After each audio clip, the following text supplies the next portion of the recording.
Joining us right now is the MTA Acting Chairman and CEO, Janno Lieber. So good morning to you, Mr. Lieber. Thank you so much for being here. First and foremost, how are things looking this morning? When do you anticipate the most of your subways and buses to be up and running again? Dan, as Byron and Marissa just described, the storm did a number on all of our region's infrastructure, and the subways system and the commuter rail system was no exception. The bus system, however, operated through the night. The bus drivers were heroic, steering around all those abandoned cars and getting a lot of people home safe. There is partial subway service right now, especially on the lettered lines. The number lines are coming back more slowly. We anticipate that we're going to have a lot more service in the afternoon. Obviously, we have to, in addition to getting the water pumped out, we need to do inspections because water and power don't mix before we turn power back on in some really heavily flooded areas. The commuter rail system was really impacted as well.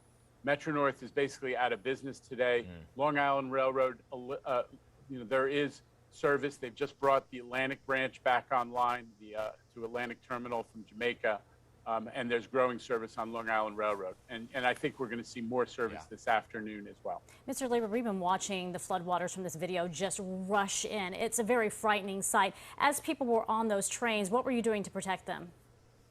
Well, the most important thing is that you get people to stations where they can be safely disembarked. If there's a situation where the water prevents trains from moving on a line, and we did that. We have a couple hundred trains in the system when that historic 1-hour rainfall took place last night, and the vast majority of them were brought to safety, to terminals, to stations. We did have 17 or 18 trains that got stranded, and our heroic first responders, MTA personnel especially, were able to rescue them safely. But the first priority is safety, and that was accomplished last night. At the height of that, then, just in terms of what you were talking about in those rescues, do you have a number of how many people were actually rescued from those trains?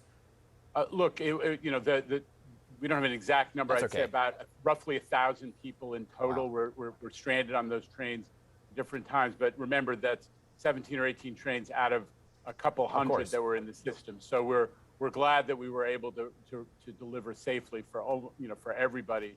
And unfortunately, some customers were stranded for a while, and the FDNY did a great job of helping them to get out. Every time it downpours, there's always the concern about flooding down in the subway. This was extra next level with all the rain that came all at once.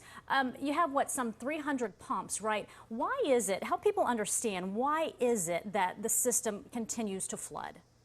Well, look, Betty, the subway system is not a submarine. I mean, it is it's a shallow system in most places. In my neighborhood in Brooklyn, it operates above grade with exposure to the elements.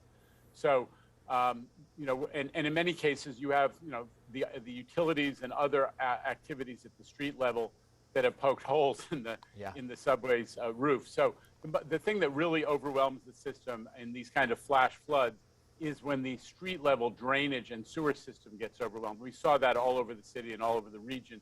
And then the water starts to make its way down into the subway system. That's what happened. That is very hard to prevent. But we have a lot of pumping infrastructure. And the fact that we're able to recover so quickly is a testament to the resilience of the system overall. Yeah, I know you have 1,000+ workers right now getting some inspections done this morning to get that service back up and running by this afternoon. Biblical proportions in terms of this rainfall and flooding. The water just had nowhere to go. Mr. Lieber, appreciate you giving us the update. Let us know if anything changes, okay? Thank you, Dan. Thanks, Patty. Yes, thanks for your time.